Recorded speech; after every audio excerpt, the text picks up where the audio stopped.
உங்கள் மனசு அழுகி போயிருக்கு. அதை வெட்டி எடுக்க முடியாது. அதுக்கு என்ன தேவை, அந்த தேவைகளை நீங்கள் கொடுத்தா மட்டும்தான் அது சரியாகும்.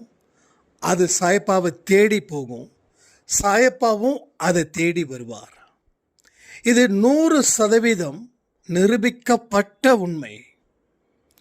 இப்பவும் சொல்கிறேனே, உங்கள் கண்களில் இருந்து ஒரு சொட்டு கண்ணீர் கூட வீண் போகாமல் இருக்கணும்னா இந்த பதிவில் என்னென்ன சொல்லப்பட்டிருக்கோ அதை கேட்டால் மட்டும் போதும். இந்த பதிவை முடிஞ்சதுக்கப்புறம் 1 மணி நேரம் நிச்சயமாக இதை நீங்கள் செய்யணும். இந்த 1 மணி நேரம் செய்கிறது தான் உங்கள் வாழ்க்கையோட அடித்தளத்தையே மாற்றப்போகுது. ஸோ நம்பிக்கையோட ஒரு விஷயத்தையும் செய்யுங்க. கடவுளுடைய அற்புத சக்தி உங்களை வழிநடத்தும். தினந்தோறும் சாயப்பா உங்களிடம் பேசிக்கொண்டே இருப்பார். இது எனக்கு நடந்தது மட்டும் இல்லை, இங்கே பலருக்கு நடந்த ஒரு அற்புதத்தையும் இந்த பதிவில் நாம் சொல்லியிருக்கோம். நேரத்தை ஒதுக்குங்க, முழுவதுமாக கேளுங்க, கடவுளுக்கு இறுதியில் நன்றிகளை சொல்லுங்கள்.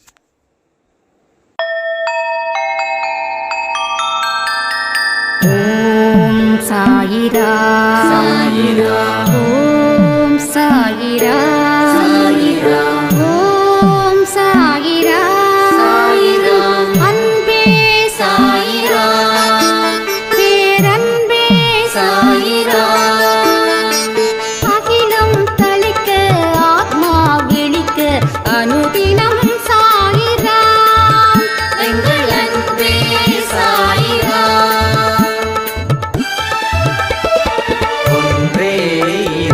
ஒன்றே பூமிக்கென்றும் சாயிரா, சரணம் சாயிரா, நன்றே செய்து வாழ்வோம், நாம் ஒன்றே செய்து வாழ்வோம், அன்பே சாயிரா.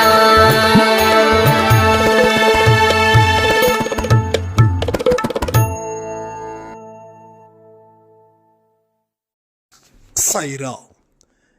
என் உயிரின் உயிரானவர்களே, எனக்கே காலையில் கொடுத்த ஒரு முக்கிய பதிவு. உங்கள் வாழ்க்கையில் எங்கே தவிச்சு நீங்கள் நிற்கிறீங்களோ அந்த நிற்கிற இடத்துலையே சாயப்பாவை நீங்கள் நிச்சயமாக பார்க்க முடியும் அப்படின்னு சொன்ன பதிவு தான் இன்னைக்கு காலையில் கொடுத்த பதிவு. உங்களுடைய நல்ல உள்ளங்களுக்கு என்ன தேவை தெரியுமா? வாழ்க்கையில் நம்பிக்கை தான் உங்களுக்கு தேவையாக இருக்குது. நல்லவர்கள் எல்லாம் பின்வாங்குறோம், தீயவர்கள் எல்லாம் முன்னாடி போகிறாங்க. இதுதான் காலத்தின் கோலம்னு சொல்கிறது. ஸோ நல்லவர்கள் எல்லாம் நம்பிக்கையை இழந்து பின்னோக்கி போகிறாங்க. மோசம் செய்கிறவன், ஏமாற்றுபவன் முன்னோக்கி போகிறான். ஏதோ ஒரு இடத்துல நான் ஒரு கேள்விப்பட்டேன். ஆக்சுவலாக மூவியோட டைலாகா இல்லை நான் படித்ததான்னு தெரியல. கெட்டதை செய்கிற உனக்கே எவ்வளவு வீராப்பு இருந்துச்சுன்னா நல்லது செய்கிற எனக்கு எவ்வளவு வீராப்பு இருக்கும் அப்படின்னு. ஸோ நல்லவர்கள் வாழ்க்கையில் என்னைக்கும் தோத்து போயிடக்கூடாது. நல்லவர்கள் ஜெயிச்சாதான் சொல்லுவாங்கல்ல, மாதத்தில் இத்தனை மழை பொழியணும். ஸோ நல்லவர்கள் இருக்கிறதா எல்லாருக்கும் பாதுகாப்பாக இருக்கும். தீயவர்கள் இருந்தாங்கன்னா என்ன இருக்கும்? எல்லாருக்கும் ஒரு மோசமான பாதிப்பை தானே கொடுக்கும். உண்மையிலே சொல்லணும் அப்படின்னா, நான் அடுத்த ஜென்மம் எடுக்கணுமா, எப்படிப்பட்ட இடத்துல நான் எடுப்பேன், எந்தெந்த கஷ்டத்தெல்லாம் நான் அனுபவிக்கணும் அப்படின்ற ஒரு விஷயங்கள் தான் என் கண்ணு முன்னாடி ஓடுது. எதுவாக இருந்தாலும் கண்டிப்பாக பாவங்கள் செஞ்சுருப்போம் இல்லையா? முழு பாவமும் இந்த பிறவியில் மன்னிக்கப்பட்டதா? இல்லை. நமக்கு தெரிஞ்ச செய்த பாவத்தை திருத்திக்கிட்டோம். இன்னும் தெரியாத செய்த பாவங்கள் எத்தனையோ இருக்குது, கோடி கோடியா. ஸோ அத்தனையும் கழிக்கணும், மீண்டும் பிறப்பெடுக்கணும், மீண்டும் அந்த துன்பத்தில் சிக்கணும், அதில் இருந்து மீளணும். அப்போ நல்லவர்கள் என்ன பண்ணுறாங்க, வாழ்க்கையே அவ்வளோதான் அப்படின்னு நினச்சி ஓரமாக நிற்கிறாங்க. நிற்கிறதால தான் தீயவர்கள் உள்ளே புகுந்து டோட்டலாக எல்லாத்தையும் கொலாப்ஸ் பண்ணிடுறாங்க. இப்போ என்னாச்சு, இந்த நல்லவர்கள் தீயவர்கள் இப்படிப்பட்ட வாழ்க்கையை வாழ்ந்துட்டு இருக்காங்களே அப்படின்னு சொல்லி நல்லவர்களும் தீயவர்களாக மாறுவதற்கு ஏகப்பட்ட ஒரு வாய்ப்பை இங்கே ஏற்படுத்தக்கூடிய ஒரு சிச்சுவேஷன் இங்கே நடக்குது. ஒரு சமீபத்தில் ஒருத்தரை பார்த்தேன். அவருக்கு ஏஜ் எப்படியும் ஒரு 25 to 30 years இருக்கும். வேலை கிடைக்கலன்னு சொல்லி ரொம்ப ஃபீல் பண்ணிக்கிட்டு நான் 2 வருஷத்துக்கு முன்னாடி பார்த்தேன். அதுக்கப்புறம் சமீபத்தில் பார்க்கும்போது எப்படிங்க வேலை போகுதுன்னா, வேலையெல்லாம் இல்லைங்க, என்னமோ அப்படி இப்படின்னாரு. என்னமோ ஒரு மாதிரி ஸ்மெல்லு, பார்த்தா காலையிலேயே சரக்கு போட்டுருக்காரு. நான் கொஞ்சம் திட்டி விட்டேன், எப்பா எவ்வளோ பெரிய ஒரு படிப்பை படிச்சுக்கிட்டு எவ்வளவு ஒரு ஹானஸ்டாக நீ இருந்த, உன்னோட அப்பாவையும் எவ்வளோ பெருமையாக பேசுன, இப்போ இந்த நிலைமைக்கு நீ வந்திருக்க, உனக்கு அசிங்கமா இல்லையா அப்படின்னு. நான் என்னென்ன பண்ணுறது, எனக்கு வேலை கிடைக்கல, நான் முயற்சி செய்த வேலை கிடைக்கல, வேலை கிடைக்காத விரக்தியில் இங்கே போயிட்டேன். இப்போ காலையில் எழுந்திரிச்ச உடனே எனக்கு சரக்கு சாப்பிடலைன்னா அந்த நாளே எனக்கு பயமாக இருக்குது, ஃபேஸ் பண்ண முடியல அப்படின்னு. ஸோ என்ன இல்லை, நம்பிக்கை அப்படின்ற ஒரு விஷயம் அந்த அவருக்கு இருந்துருந்துச்சுன்னா இன்னைக்கு நல்ல ஜாபில் அவர் போய் சேர்ந்துருக்கலாம். ஸோ தினமும் ஒரு 1/2 hour என்னை பார்க்க சொல்லியிருக்கேன். இப்போ என்ன ஆகுது, நல்லவர்கள் எந்த காரணத்தை கொண்டும் தோக்கவே கூடாது. நல்லவர்கள் தோத்தாங்கன்னா எல்லாமே சின்ன பின்னமாயிடும். அதனால தான் நான் உங்களுக்கு சொல்கிறேன், அன்பே சாய் குடும்பத்தில் இப்போ இருக்கிறவங்களும் இனி வரப்போகிறவங்களும் நல்லவர்களாக மட்டுமே தான் இருப்பாங்க. அந்த நல்லவர்களுக்கு சொல்லக்கூடிய ஒரே விஷயம், எதை வேணாலும் விடுங்க, ஆனால் நம்பிக்கையை மட்டும் விட்டுடாதீங்க. உங்கள் இடத்துல நீங்கள் நிற்கணும், நீங்கள் ஜெயிக்கணும், அந்த நம்பிக்கை உங்களுக்கு இருக்கணும். அந்த நம்பிக்கை இருந்துருச்சு அப்படின்னா உங்களால் சிலரை மட்டும் இல்லை பலரையும் மாற்றக்கூடிய சக்தியை கடவுள் கொடுப்பாரு. இந்த பூமிக்கு நீங்கள் செய்த செயலில் இதுதான் மிகப்பெரிய செயல், இதற்கு தகுந்த மாதிரியான ஒரு புண்ணியத்தை கடவுள் உங்களுக்கு கொடுப்பார். எல்லா பாலையும் சிக்ஸருக்கு அனுப்பணும். அன்பே சாய் குடும்பத்தில் இருக்கிறவங்களுக்கு முக்கியமாக நான் சொல்லக்கூடியது இது ஒன்று தான். எல்லா பாலும் சிக்ஸர். பவுலர் எந்த பாலை போட்டாலும் அந்த பாலை பார்த்து கவலைப்பட வேண்டாம். கவலையே இல்லாமல், பதட்டமே இல்லாமல், தெளிவான மனநிலையில் அதை பவுண்டரிக்கு நம்மால் துரத்த முடியுன்ற நம்பிக்கையை வச்சு ஒரு பாலையும் அடித்தா அது சிக்ஸராக போய் நிற்கும். அதனால தான் சொல்கிறேன், நம்பிக்கையை எந்த காரணத்தை கொண்டும் விட்டுடக்கூடாது. ஸோ நம்பிக்கை எங்கே தொலைக்கிறோம், வாழ்க்கையில் எதிர்பாராத விதங்களால் நம்ம பாதிக்கப்படும் போது, எதிர்பாராத சம்பவத்தினால நம்ம பாதிக்கப்படுறோம். அங்கே தான் நம்ம நம்பிக்கையை முழுவதுமாக இழக்கிறோம். இழந்தது போதும் அப்படின்னு நினைக்கிறவங்களுக்கு ஒரே வார்த்தை, எழுந்துடுங்க. இப்போ இத்தனை நாள் நீங்கள் பதுங்கி இருந்ததா நினச்சிக்கோங்க. இத்தனை நாள் நீங்கள் பார்த்த உண்மைகள் வேற, இனி பார்க்க போகிற உண்மைகள் வேற. இத்தனை நாள் நீங்கள் வாழ்ந்த வாழ்க்கை வேற, இனி வாழக்கூடிய வாழ்க்கை வேற. இத்தனை நாள் நீங்கள் பார்த்த சொந்தங்கள் வேற, இனி பார்க்கக்கூடிய சொந்தங்கள் வேற. ஸோ வித்தியாசம் நிறைய இருக்குது.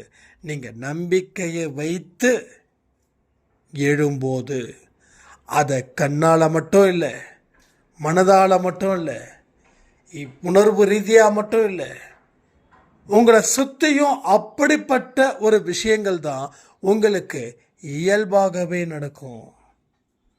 ஒரு காலத்தில் உங்களை சுற்றி ஏமாற்றுபவர்கள் இருக்கிறாங்களேன்னு சொல்லி புலம்புன நீங்கள் இன்னைக்கு என்னை சுற்றியும் ஏமாற்றுபவர்கள் அப்படின்ற ஒரு மனுஷனை கூட கடவுள் என் கண்ணு முன்னாடி காட்டலையேன்னு ஒரு வியப்பும் ஒரு சந்தோஷமும் ஒரு ஆச்சரியமும் உங்கள் முகத்தில் நிச்சயமாக சொல்கிறேன், 100க்கு 100 சொல்கிறேன், அது காணப்படும்.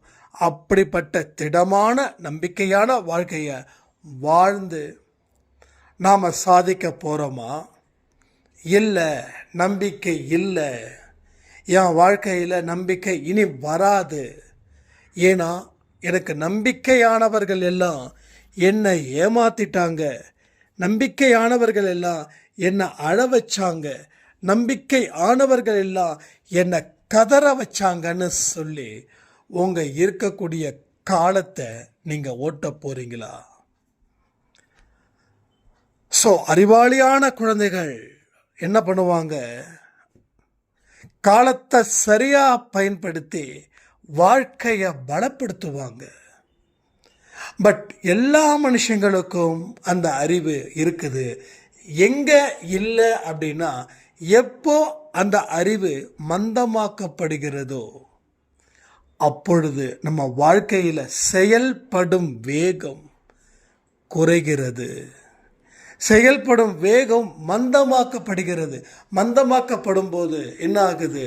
உங்களால் அசுர வளர்ச்சி பெற்றிருக்க வேண்டிய நீங்கள் அசுர வீழ்ச்சியை பெற்றுக்கிட்டு இருக்கீங்க. ஸோ இந்த சைடு போனால் வெற்றி, இந்த சைடு போனால் தோல்வி. ஸோ எந்த சைடு போகணுன்னு யாராவது கேட்டா வெற்றியின் பக்கம்தான் நான் போவேன்னு சொல்லுவோமா இல்லையா? அப்போது இந்த இடத்துல மட்டும் நாம் ஏன் தோல்வியின் பக்கமே திரும்ப திரும்ப திரும்ப திரும்ப போகிறோம்? வெற்றியின் பக்கம் நாம் செல்லாததற்கு என்ன காரணம் தெரியுமா? நம்ம மனசில் ஏற்பட்ட அழிவு. நம்ம மனசில் ஏற்பட்ட அழிவு. உடல் பாகங்கள் அழிஞ்சு போனது போல மனசில் இருக்கக்கூடிய பாகங்களும் அழிஞ்சிடுச்சு. ஸோ உடல் பாகம் அழிஞ்சிடுச்சுன்னா அதை வெட்டி தான் எடுக்கணும். ஆனால் மனசில் இருக்கக்கூடிய பாகங்கள் அழிஞ்சிடுச்சுன்னா ஒன்றே ஒன்று, அதை வெட்டி எடுக்க வேண்டிய அவசியம் இல்லை. அதை சரியான மருந்தை போட்டு அதை பக்குவப்படுத்தி வச்சுக்கிட்டோம் அப்படின்னா அந்த அழுகுனது ஆரோக்கியமானதாக மாறும். நம்ம இந்த 2-3 நாளாக நான் கத்திக்கிட்டு இருக்கேன் பாருங்க, உனது வார்த்தையே எனது வாழ்க்கை. அந்த வார்த்தை தான் அழுகி போன மனதுக்கு மருந்து. அந்த மருந்தை தான் நீங்கள் தினமும் போடணும். அப்போ தான் அந்த காயம் சரியான நிலையை நோக்கி போகும். காயம் சரியானா மனசில் புது உற்சாகம் பிறக்கும். நம்ம கை கால் அடிபட்டு சரியாயிடுச்சுன்னா இந்த உலகத்தையே வென்றது போல இருக்கும்ல. ஸோ கை கால்கள் நல்லா இருக்கும்போது அந்த ஃபீலிங் ஏன் ஏற்படலை? ஏன்னா நாம் அதனால் பாதிக்கப்படலை. இப்போ கை கால் பாதித்ததால் நம்ம அன்றாட வாழ்க்கையும் பாதிக்கப்படுகிறது. அப்போ சரியானதுக்கப்புறம் உலகத்திலேயே சந்தோஷமான மனுஷன் எவன்டா அப்படின்னா அது நாம தான் சொல்லுவோம். குருடர்களாக இருக்கிறவர்களுக்கு திடீர்னு பார்வை கிடைச்சதுன்னா அவங்க சந்தோஷத்தை நினச்சி பாருங்களேன். செவிடர்களுக்கு திடீர்னு காது கட்டுச்சுன்னா அவங்க சந்தோஷத்தை நினச்சி பாருங்களேன். ஊனமுற்றவர்களுக்கு திடீர்னு கடவுளுடைய கிருபை ஆசீர்வாதத்தால் அவங்க நல்லா நடந்து ஓடுனாங்கன்னா அவங்க சந்தோஷத்தை நினச்சி பாருங்களேன். பட் இதை விட மோசமான ரீதியாக நம்ம பாதிக்கப்பட்டிருக்கோம். ஏன்னா உடல் இருக்கக்கூடிய பிரச்சனையை விட உள்ளத்தில் இருக்கக்கூடிய பிரச்சனைகள் தான் சரி பண்ணணும். அப்போ எதை சரி பண்ணணும்? மனசுக்கு நம்பிக்கை அப்படின்ற மருந்தை நொடிக்கு நொடி ஊட்டணும். ஊட்டுனாதான் எல்லாமே சரியாகும். எல்லாமே சரியானாதான் உங்களுக்கும் உங்களை சுற்றி இருக்கிறவங்களுக்கும் ஒரு சரியான வாழ்க்கையை கடவுள் அமைச்சு கொடுப்பாரு. இப்போ நீங்கள் மட்டும் சந்தோஷமாக இருந்தால் போதுமா? உங்கள் உறவுகள் சந்தோஷமாக இருந்தால் தானே நீங்கள் நல்லா இருக்கீங்க. உங்கள் கர்ம வினைகள் சூப்பர், செம, ஃபர்ஸ்ட் கிளாஸ், நீங்கள் நல்ல லைஃப்பை லீட் பண்ணுறீங்க, ரைட்? இப்போது உங்கள் கணவனோ உங்கள் மனைவியோ இல்லை உங்கள் குழந்தைகளோ வேற ஒரு விஷயத்தில் தீவிரமாக பாதிக்கப்பட்டாங்கன்னா உங்களுக்கு சந்தோஷம் இருக்குமா? இருக்காதில்ல. நம்மளும் சந்தோஷமாக இருக்கணும், நம்ம சொந்தத்தில் இருக்கிறவங்களும் சந்தோஷமாக இருக்கணும், ரைட்டா? அப்படி இருந்தால் தான் நம்ம உண்மையாகவே சந்தோஷமாக இருக்க முடியும். என் பிரச்சனை தீர்ந்துடுச்சு, என் குழந்தைங்களுக்கு தான் பிரச்சனை, நான் ஏன் கவலைப்படணும் அப்படின்னு உங்களால் சொல்ல முடியுமா? சொல்ல முடியாது. அப்போது உங்களுடைய பலத்தை கொண்டு உங்களைய மாற்றி உங்களை மாத்திர சாயப்பா நீங்கள் என்னைக்கு தீவிரமாக அவரை நம்பி உங்கள் வாழ்க்கையை ஒப்படைச்சிங்களோ அதே மாதிரி உங்கள் சொந்தத்தில் இருக்கிறவங்களுடைய வாழ்க்கையையும் அவர்கிட்ட ஒப்படைச்சிட்டிங்கன்னா ஸோ உங்கள் சந்தோஷம் அவங்களுடைய சந்தோஷத்தை அப்படியே கவர் பண்ணும். அப்போ உங்களுக்கு கிடைக்கக்கூடிய பாசிட்டிவ் ஆட்டிடியூடு அவங்களுக்கும் அந்த பாசிட்டிவ் ஆட்டிடியூடாக மாறும். ஸோ உளவியல் ரீதியாக நம்ம வீழ்த்தப்பட்டு இருக்கோமே தவிர உடலால் இங்கே யாரும் வீழ்த்தப்படவே முடியாது. எந்த மனுஷனும் உடலால் வீழ்த்தப்பட முடியாது. உடல் கெட்டு போகுதுன்னா அதுக்கு காரணம் மனது. மனது கெட்டு போனதால தான் உடல் பாதிக்கப்பட்டு இருக்குது. மனசில் கோளாறுகள் நிறைய இருக்கிறதால தான் உடல் சோர்ந்த நிலையில், பலகீனமான நிலையில், தளர்ந்த நிலையில் இருக்குது. இதை எல்லா விஷயத்தையும் நீங்கள் படிப்படியாக தான் புரிஞ்சிக்க முடியும். ஸோ நேரத்தை அன்பே சாயில ஒதுக்குங்க. சொல்லக்கூடிய வார்த்தைகளை மனசில் கவனத்தை வையுங்க. அதன்படி செயலை உருவாக்குங்க. செயலை உருவாக்குற நீங்கள் சரித்திரம் படைப்பதற்கு நீங்கள் தகுதியான ஆள் அப்படின்றத இந்த ஜென்மத்தோட முடிவிலேயே அதை காண முடியும். என்னைக்கு வாழ்க்கைன்றது இவ்வளோதான் அப்படின்னு ஒரு முடிவு பண்ணுறீங்களோ அன்னைக்கு தான் உங்கள் வாழ்க்கையில் ஏதோ ஒரு நல்ல விஷயங்கள் நடக்குதுன்னு அர்த்தம். இதுவரைக்கும் இருந்த ஒரு கருப்பு அது விலகுதுன்னு அர்த்தம். அந்த கருப்புன்றது தானே எல்லாத்தையும் இருட்டாக்குது. அந்த கருப்பை விளக்கிட்டா வெளிச்சம் வரும் இல்லை? அப்போது அந்த கருப்பை ஏன் நம்ம என்றைக்குமே நமக்கு துணையாக அதை வச்சிருக்கணும்? அதை விரட்டி விடுறதுல தானே வெற்றி இருக்குது. ஸோ விரட்டி விட முயற்சி பண்ணுங்க. இல்லைன்னா அது உங்களை முழுவதுமாக ஆக்கிரமிப்பு செஞ்சிடும். ஒரு உணர்வு ரீதியான மாற்றத்துக்கு நீங்கள் தயாராக இருக்கும்போது அதே உணர்வின் மூலமாக சாயப்பா உங்களிடம் பேசுவார். நிறைய பேருக்கு ஒரு சந்தேகம், எப்படி சாயப்பா கிட்ட பேசுறது? நான் திருப்பி ஒரே ஒரு பதிலாக சொல்கிறேன். சாயப்பா கிட்ட பேசுனா போதுமா, இல்லை அவரை சந்தோஷப்படுத்தணுமா அப்படின்னு? நான் பேசுனா நான் சந்தோஷமாக இருப்பேன் அப்படின்னாங்க. நீங்கள் பேசுகிறதால உங்களுக்கு சந்தோஷம், ஆனால் நீங்கள் நல்லா வாழுறதால அவருக்கு சந்தோஷம். அதாவது எது அவருக்கு சந்தோஷமாக இருக்குதோ அதில் மட்டும் கவனத்தை வச்சிங்கன்னாவே போதும். முதல்ல அவர் சந்தோஷமாக இருந்தால் மட்டும்தான் அவர் உங்ககிட்ட பேசுவார். அவர் சந்தோஷமாக இல்லாதப்போ உங்ககிட்ட எப்படி பேச முடியும்? அப்போ உணர்வு ரீதியாக நீங்கள் மாறும்போது அதே உணர்வின் மூலமாக அவர் நம்மளை ஆளுமை செய்வார். ஸோ இன்னைக்கு உங்களை ஆளுமை செய்கிறது யாரு? எனக்கும் சொந்தம் இருக்குங்க, உங்களுக்கும் சொந்தம் இருக்குது. எனக்கு அம்மா இருக்காங்க, அப்பா இருக்காங்க, எல்லாம் இருக்காங்க, ரைட்டா? ஆனால் என்ன யாருமே ஆளுமை செய்யலை. அதே போல் உங்களையும் யாருமே ஆளுமை செய்யாமல் இருக்காங்களா அப்படின்றத கொஞ்சம் யோசிச்சு பாருங்க. உங்களை உங்கள் கணவர் ஆளுமை செய்கிறாரு, உங்கள் மனைவி ஆளுமை செய்கிறாங்க, இல்லை உங்கள் பெற்றோர்கள், இல்லை உங்கள் வெல்விஷர்ஸ், யாராவது அந்த கட்டத்தில் இருக்கும்போது நீங்கள் ஃப்ரீடமாக உங்களால் இருக்க முடியாது. அதாவது அன்புக்கு நாம் அடிமை தான், ரைட்டா? அன்புக்கு நாம் அடிமை, அதில் எந்த மாற்றமும் இல்லை. இப்போ உங்களுக்கெல்லாம் நான் அடிமை. ஏன்னா உங்கள் அன்பு ஒரு எப்படி சொல்கிறது, இருக்கிறதுலையே ஒரு கலப்படம் இல்லாதது என்னது, இந்த தாய்ப்பால் சொல்லுவாங்க இல்லையா, அது போல் அந்த அன்புக்கு நான் அடிமை. ஸோ நீங்களும் அடிமையாக தான் இருப்பீங்க. ஆனால் இன்னும் சில பேர் தன்னுடைய கணவர் செய்யக்கூடிய அராஜகத்துக்கெல்லாம் அடிமையாக இருந்தாகணும். ஏன்னா எனக்கு நான் சொல்கிறத நீ செய்யலைன்னா நான் உன்னை அடிப்பேன், உன்னை உதைப்பேன், உன்னை மோசமான வார்த்தைகளால் திட்டுவேன் அப்படின்னு சொல்லக்கூடிய பெண்களும் இங்கே நிறைய இருக்காங்க. பட் அந்த விஷயம் ஏன் நடந்திருக்குதுன்னா, கடவுள் உங்ககிட்ட உள்ளத்தில் பேசலை, அதனால் பிறர் பேச ஆரம்பித்தாங்க. பிறர் பேசுனதால உங்ககிட்ட அதிகப்படியான குழப்பம், அதிகப்படியான பயம், அந்த தன்னம்பிக்கை இழந்த தனம், நம்பிக்கையை முழுவதுமாக பறிகொடுத்த தனம், இது எல்லாமே ஆக்கிரமிப்பில் போயிடுது.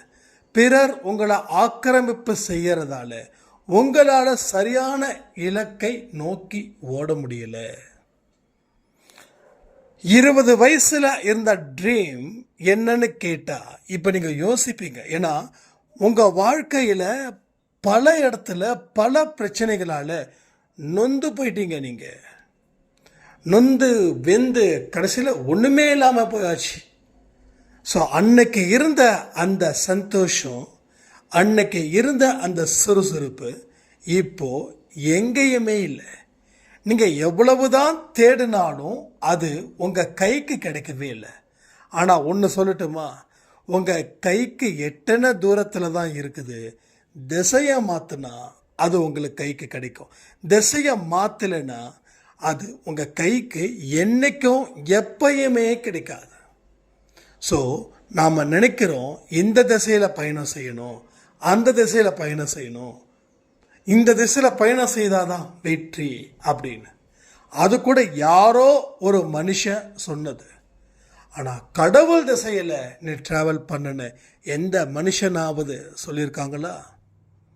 வடக்கு திசையில் இன்னைக்கு நீ பயணம் செய், உனக்கு நல்லா இருக்கும். தெற்கு திசையில் நீ பயணம் செய், நல்லா இருக்கும். யாராவது கடவுளுடைய திசையில் செல், உன் பயணம் வெற்றிகரமாக 2 மடங்கு இல்லை 1000 மடங்கு வெற்றிகரமாக இருக்குன்னு யாராவது சொல்லியிருக்கீங்களா? இல்லை யாராவது சொன்னதை கேட்டிருக்கீங்களா? ஸோ இன்னைக்கு வாழ்க்கையில் குட்டிச்சவராக ஆகிறதுக்கு லட்சம் வழிகள் இருக்கு. நல்லபடியாக ஆவதற்கு ஒரே வழி தான், அதுதான் கடவுள் வழி. கடவுள் விட்ட வழியில் நீங்கள் பயணங்கள் செய்யும்போது மிக பெரிய லாபத்தையும் இன்பத்தையும் சந்தோஷத்தையும் அடைய முடியும். சிற்றின்பத்தில் இல்லை சந்தோஷம், பேரின்பத்தில் தான் அந்த சந்தோஷம் அங்கே இருக்குதுன்றதை மறக்காதீங்க. பேரின்பந்தான் உங்கள் வாழ்க்கையில் பல அற்புதங்களை நிகழ்த்தக்கூடியது. சிற்றின்பம் வாழ்க்கையில் அந்தந்த நிமிஷத்துக்கு வரக்கூடிய சந்தோஷம், அது தற்காலிகமான சந்தோஷமே தவிர அது நிரந்தரமான சந்தோஷம் அப்படின்றது இல்லை. ஸோ அதை உறுதிப்படுத்தும் விதமாக உங்கள் வாழ்க்கையோட திசையை மாற்றி நீங்கள் ட்ராவல் பண்ண வேண்டிய ஒரு கட்டாயம் இங்கே இருக்குது. நான் சொல்கிறது பெயரளவுக்கு இருக்கக்கூடிய கட்டாயம். ஆனால் நீங்கள் வாலண்டரியாக நான் வேறு திசையை நோக்கி போகணுமா அப்படிலாம் சொல்லலை. இந்த திசையில் போனால் நல்லதுன்னு நினச்சி அந்த மனதிடம் கொஞ்சம் சொல்லி பாருங்க. இதே திசையில் போக போக வாழ்க்கையில் பல பிரச்சனைகள் வருதே, நான் ஏன் இந்த திசையில் போகணும்னு சொல்லி கேளுங்க. ஸோ விட்டது சனின்னு சொல்லுவாங்களே, சனி விட்டும் சுக்கிரன் தொட்டும் நாம ஏன் சனியை விடாமல் இருக்கிறோம்? அப்போது சனி விட்டாச்சு, சுக்கிரன் தொட்டாச்சு, அப்போ நாம் சுக்கிரனை தானே சுற்றணும். இந்த சுக்கிரன் அப்படின்றது தான் சாயப்பா, சனி அப்படின்றது உங்களுடைய தீய பழக்க வழக்கங்கள். ஓகே, உங்களுடைய தீய பழக்க வழக்கங்கள். இந்த குணத்தை நீங்கள் மாற்றினா பெரும் வாழ்வு நீங்கள் வாழ முடியும். குணத்தை மாற்றலை அப்படின்னா எந்த ஒரு வாழ்க்கையையும் வாழ முடியாது. ஸோ நீங்கள் யாருக்கும் எங்கேயும் அடிமை இல்லை. நீங்கள் எந்த இடத்துலையாவது அடிமை சாஸ்திரத்தை எழுதி கொடுத்தீங்கன்னா அந்த அடிமை சாஸ்திரத்தை தயவு செய்து மனதளவில் கிழிச்சு அதை எரித்து அதை சாம்பலாக்கி அதை உங்கள் நெத்தியில் வச்சுக்கோங்க. ஏன்னா அதுதான் உங்கள் வாழ்க்கையை வெற்றியை தேடி தரக்கூடிய மகா யாகம். நாம் நேற்று சொன்னோமே, நேற்று இரவு ஒரு யாகம் நடக்கும். அந்த யாகத்தில் சாய்பாவோட தேவ தூதுவர்கள், எஸ் உண்மை, அடிப்படையான உண்மை, சாய்பாவுடைய ஒரு சாய்ராமோட கனவுல அந்த யாகத்தை பற்றி சாய்பா பேசியிருக்கிறதா ஒரு விஷயங்கள் நான் கேள்விப்பட்டிருக்கேன். அதாவது அந்த ஆடியோ நான் கேட்கல, இன்னொருத்தவங்க சொன்னாங்க, அந்த ஆடியோ கேட்க நேரம் இல்லை. அது நிறைய பக்கமாக இருக்குது, சாய்ராம் இது மாதிரி நடந்திருக்குது அப்படின்னு. ஸோ அன்பே சாயில் சொல்லக்கூடிய அத்தனை விஷயங்களும் சாயப்பாவினால் ஏற்படுகிறதுன்றதுக்கு இதை விட ஒரு நல்ல சான்று எதுவுமே இல்லை. ஸோ உங்கள் வாழ்க்கையை நீங்கள் சரி பண்ணலை அப்படின்னா எப்பொழுதும் சரி பண்ணாத அளவில் கடவுள் உங்களை இது பண்ணி விட்டுருவார். ஸோ அதனால் காட்சிகள் மாறினாலும், கோலங்கள் மாறினாலும், உறவுகள் மாறினாலும், நீ என்பது நிலையானவன், நீ என்பது நிச்சயமானவன். உன் மூலமாகத்தான் உன்னது வாழ்க்கையை அவர் சிறப்பாக செய்து முடிக்க முடியும். அந்த கட்டத்தில் நீங்கள் செயல்படணும். அந்த கட்டத்தில் செயல்படக்கூடிய வாழ்க்கையில் தான் மிகப்பெரிய மலர்ச்சியும் மிகப்பெரிய வெற்றியும் அதில் இருக்கிறது அப்படின்றத மறக்காதீங்க. ஸோ புரியாத பாடங்களை படித்து ஒரு புரியாத வாழ்க்கையை வாழ்வதற்கு பதிலாக புரிஞ்சு கொள்ளக்கூடிய பாடத்தை படித்து ஒரு சிறப்பான தொடக்கத்தை நம்ம ஏற்படுத்தணும் தானே. ஸோ நிறைய விஷயங்கள் யோசிச்சு பாருங்க. ஒரு மனுஷன் தன்னுடைய மூளையை தப்பான வழிக்கு பயன்படுத்தி தப்பான செயல்களை செய்து வலுக்கட்டாயமாக ஒருத்தரோட பிடியில் மாட்டி அவன் வாழ்க்கையை விடுறது நல்லதா, இல்லை அவனுடைய மூளையை நல்ல விஷயத்துக்கு பயன்படுத்தி நல்ல காரியத்தை செய்து நல்லவர்கள் எல்லாரும் பாராட்டும்படியாக அவன் வாழ்க்கையில் உயர்ந்து நிற்பது அவனுக்கு பெரிதா? இந்த ரெண்டில் எது அப்படின்றத நீங்கள் யோசிச்சு பாருங்க. ஸோ நம்ம பெறக்கூடிய அத்தனை சந்தோஷமும் எங்கே இருந்து வந்ததுன்றதை நம்ம தெரிஞ்சுக்கணும். ஒரு மனுஷனை அடித்து பிடுங்கி வீழ்ச்சி அடைது அதன் மூலமாக இந்த சந்தோஷத்தை பெற்றோமா, இல்லை நல்ல வழியில் நடந்து நல்லவர்கள் எல்லாம் வாழ்த்தினதால அந்த சந்தோஷத்தை நாம் பெற்றோமா? நம்ம எப்படியா இருந்தாலும் சந்தோஷமாக தான் இருப்போம். ஆனால் எந்த வகையில் நாம் சந்தோஷப்பட்டோம்? ஓப்பனாக சொல்லணுன்னா, நாம் சம்பாதிச்சது தர்மத்தின் அடிப்படையிலே சம்பாதிச்சோமா, இல்லை அதர்மத்தின் அடிப்படையில் நாம் சம்பாதிச்சோமா? நாம் சம்பாதிச்ச ஒவ்வொரு காசும் பாவத்தினால் வந்ததா இல்லை புண்ணியத்தினால் வந்ததான்னு கேட்பாங்க இல்லையா? அது போல தான் நான் இன்னைக்கு ஹாப்பியாக இருக்கேன் அப்படின்னா அதற்கு அந்த சந்தோஷத்துக்கு காரணம் என்ன? ஆனால் பெரும்பாலான மனிதர்கள் தான் சந்தோஷமாக இருக்கிறதுக்கு ஒன்று அடுத்தவன் கீழே விழுந்துட்டான், இல்லை அடுத்தவனை ஏமாற்றிட்டோம், இல்லை அடுத்தவனை விட ஒரு படி மேலே உயர்ந்துட்டோம், அதனால் நான் சந்தோஷமாக இருக்கிறேன்னா இருக்கிறதுலே மோசமான சந்தோஷம் இதுதான். இது கொஞ்ச நாள் தான் நிலச்சி நிற்கும். ஆனால் நான் சொல்லக்கூடிய சந்தோஷம் எப்படின்னா, இப்போ மட்டும் இல்லை, வரும் காலமும் வரும் ஜென்மத்திலையும் அந்த சந்தோஷம் நீடித்து நிலைத்து நிற்கும். நீடித்து நிலைத்து நிற்கும். திரும்பவும் சொல்கிறேன், எந்த சந்தோஷத்தை நமக்கு கிடைக்குதோ அதனுடைய வழிகளை தயவு செய்து பாருங்க. ஒருவேளை அந்த சந்தோஷம் கிடைச்சதுன்னா கடவுள்கிட்ட எனக்கு இப்படிப்பட்ட ஒரு சந்தோஷம் வேண்டாம், பாவத்தின் மூலமாக பெறப்பட்ட சந்தோஷத்தை நான் இந்த நிமிஷமே தொலைக்கணும் அப்படின்னு சொல்லி நான் விரும்புகிறேன் அப்படின்னு சொல்லுங்க. சாய்ப்பா அதற்கும் சில வழிமுறைகளை சொல்லுவார். அப்போது நல்லபடியாக வரக்கூடிய சந்தோஷம்தான் எனக்கு தேவை. அதன் அடிப்படையில் தான் என்னுடைய வாழ்க்கையை நான் வாழுவேன் அப்படின்னு ஒரு உறுதிமொழி எடுங்க. உங்கள் வாழ்க்கையில் மிகப்பெரிய தென்றல் வீசும். இதுவரைக்கும் சுனாமி, இதுவரைக்கும் புயல் வீசிக்கிட்டு இருக்கிற உங்கள் வாழ்க்கையில் தென்றலே பார்க்காம இருக்கணுமா ஆசையா? சொல்லுங்கள். எல்லாருக்குமே அப்படிப்பட்ட சூழ்நிலை தான் இருக்கிறாங்களா? சுனாமியும் இருக்குது, புயலும் இருக்குது. சுனாமி வந்தாலே தாங்க முடியாது, புயல் வந்தாலும் தாங்க முடியாது. ரெண்டுமே தாங்கி வந்தால் என்ன பண்ண முடியும்? அந்த கட்டத்தில் இருக்கக்கூடியவர்களுக்கு ஒன்றே ஒன்று சொல்கிறேன், உங்கள் வாழ்க்கையில் தென்றல் நிச்சயமாக இந்த பதிவின் மூலமாக வீசும். உங்கள் வாழ்க்கையில் என்னென்னலாம் நடக்கணும்னு நினைக்கிறீங்களோ இந்த பதிவு முடிஞ்சதுக்கப்புறம் ஜஸ்ட் 1 hour சாய்ப்பா கிட்ட நீங்கள் நான் என்ன நினைக்கிறேனோ அது நடத்த போவதற்காக நன்றின்னு சொல்லி 1 hour ஒரு கற்பனை உலகத்தில் நீங்கள் இருங்க. ஜஸ்ட் இமேஜ் பண்ணி பாருங்கள். நீங்கள் எந்த மாதிரியான வாழ்க்கையை எதிர்பார்த்தீங்களோ அந்த வாழ்க்கையை நீங்கள் வாழ்ந்துக்கிட்டு இருக்கிறது போலவும், அந்த சந்தோஷமான மனநிலையை நீங்கள் பெற்றது போலவும், ஒரு வெற்றிகரமான ஒரு லைஃப்பை லீட் பண்ணுறது போலவும் ஜஸ்ட் நினச்சி மட்டும் பாருங்கள்.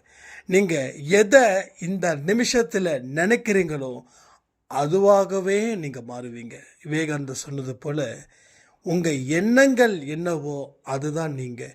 உங்கள் எண்ணங்கள் இல்லைன்னா நீ மனிதனே இல்லைன்னு சொன்னார். என்ன அருமையான வார்த்தை. அப்போ எண்ணங்கள் தான் நானா? எஸ், நான் தான் எண்ணம். எண்ணங்கள் மூலமாக தான் நான் செயல் புரிகிறேன். செயல் புரிவதன் விளைவு தான் நான் இன்னைக்கு நல்லதை அனுபவிக்கிறேனா இல்லை கெட்டதை அனுபவிக்கிறேனா? ஸோ பிரித்து பார்க்கணும். நம்ம வாழ்க்கையில் என்ன நடந்துக்கிட்டு இருக்குது, எப்படி நடந்துக்கிட்டு இருக்குது, எந்த மாதிரியான விஷயங்களால் நம்ம உந்தப்படுகிறோம், எது நமக்கு சந்தோஷத்தை கொடுக்குது, அந்த சந்தோஷம் நமக்கு அழிவை கொடுக்குமா இல்லை சக்தியை கொடுக்குமா? இதை எல்லா விஷயத்தையும் நீங்கள் பிரித்து பார்க்கும்போது தான் அதில் இருக்கக்கூடிய பிரம்ம ரகசியம் அது வெளிப்படுது. பிரம்ம ரகசியம்னா என்னங்க? இந்த பிறவிக்கு நாம் தகுதியானவர்கள்னு சொல்லி தான் கடவுள் நம்மளை படைச்சாரு. அப்போது நமக்கு வரக்கூடிய அத்தனை சவால்களையும் நம்மால் முறியடிக்க முடியும், நம்மால் போராட முடியும், அதை வெல்ல முடியுன்றதுக்காக தான். இதுதான் பிரம்ம ரகசியம். எல்லா மனுஷனும் அந்த ரகசியத்தை தெரிஞ்சுக்கிட்டான் அப்படின்னா அவன் வெற்றி வாகை சூடுவான். அவனுக்கு தோல்வி அப்படின்றது எப்பயுமே இருக்காது. இந்த சத்திரியன் போல அவன் இருப்பான். மிகப்பெரிய வெற்றியாளனா அவன் இருப்பான். அவனை வெல்ல ஒரு படை இல்லை, 1000 படை இல்லை, உலகத்தில் இருக்கிற அத்தனை படைகளை அவனை நின்னாலும் அவனை வீழ்த்த முடியாது. நான் சொல்கிறேன், மறுபடியும் சொல்கிறேன், மனிதன் அப்படின்றவன் உடல் இல்லை, மனம் இல்லை, ஆன்மா. அந்த ஆன்மாவை எத்தனை பேர் வந்தாலும் உடலை சிதைக்கலாம், மனசை காயப்படுத்தலாம், ஆனால் ஆன்மாவை கை வைக்கக்கூடிய உரிமை உலகத்தில் யாருக்குமே கிடையாது. ஸோ நீங்கள் உடலாக இருக்கவும் விரும்பாதீங்க, மனமாக இருக்கவும் விரும்பாதீங்க, ஒரு ஆன்மாவாக இருக்க உணருங்க. நீங்கள் ஆன்மான்ற தனம் உங்களுக்குள்ளே வரும்போது வெற்றியும் சரி தோல்வியும் சரி உங்களை எந்த விதத்திலையும் பாதிக்காத ஒரு வாழ்க்கையை அது உங்களுக்கு ஏற்படுத்தும். நிச்சயமா இந்த போரில் நீங்கள் வெற்றி பெறுவீர்கள். என்னைக்கு ஆன்மான்னு நினச்சி உங்களை நீங்கள் தக்க வச்சுக்கிறீங்களோ அன்னைக்கு ஒரு அடியும் இரும்பு அடி போல இருக்கும், ஒரு பிடியும் உடம்பு பிடி போல இருக்கும். ஸோ அப்படிப்பட்ட கட்டத்தை நாம் தேர்ந்தெடுத்து வாழவும். இப்போ உங்களுடைய மனசில் இருக்கக்கூடிய அந்த பலகீனங்கள் இந்த நிமிடமே அகற்றப்பட்டது. எப்போ தெரியுமா? நீங்கள் என்னைக்கு உங்களை ஆன்மா அப்படின்னு சொல்லி நீங்கள் உணரும் தருணத்தில் உங்கள் மனதில் இருக்கக்கூடிய பலகீனம், உங்கள் உடலில் இருக்கக்கூடிய பலகீனம் அத்தனையும் இங்கே இருந்து எடுக்கப்பட்டது, இங்கே இருந்து பிரிக்கப்பட்டு தேவையானவைகளை கழிவறையில் கொட்டப்பட்டது, தேவையானவைகளை பூஜை அறையில் கொட்டப்பட்டது. ஸோ கழிவறையில் கொட்டப்பட்டது தான் 90%. அப்போது 90% பாவங்கள் உங்கள் மனதில் உங்கள் உடலில் இருக்கிறது. அப்போ இந்த 90% தீமைகள் உங்களுக்கு கிடைக்கும்போது உங்கள் வாழ்க்கை என்ன சந்தோஷமாகவா இருக்கும்? ஸோ வாழ்க்கையில் எவ்வளவு கஷ்டங்கள் இருக்குன்றதை தயவுசெய்து மறக்காதீங்க. ஒரு தினமும் ஒரு நொடியும் உங்களுக்கானது. உங்கள் வாழ்க்கையில் இருக்கக்கூடிய சங்கடத்தை சாய்ப்பா எடுத்து தூர போடட்டும், தூர எரியட்டும். அது புதைக்கப்படுகிறது. புதைக்கப்படுவது மீண்டும் முளைப்பது இல்லை.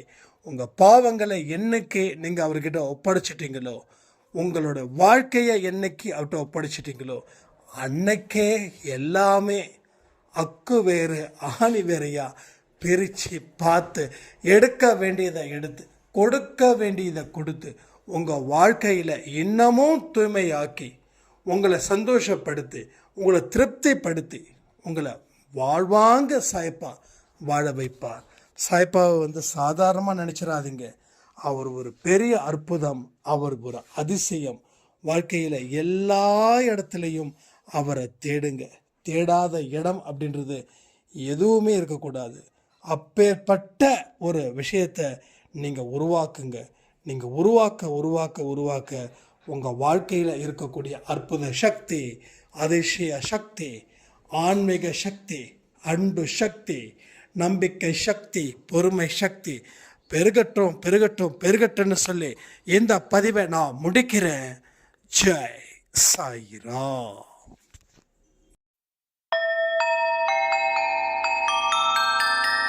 ஓம் சாயிரா சாயிரா, ஓம் சாயிரா சாயிரா, ஓம் சாயிரா சாயிரா, அன்பே சாயிரா, பேரன்பே சாயிரா, அகிலம் தளிக்க ஆத்மா விழிக்க அனுதினம் சாயிரா, எங்கள் அன்பே சாயிரா.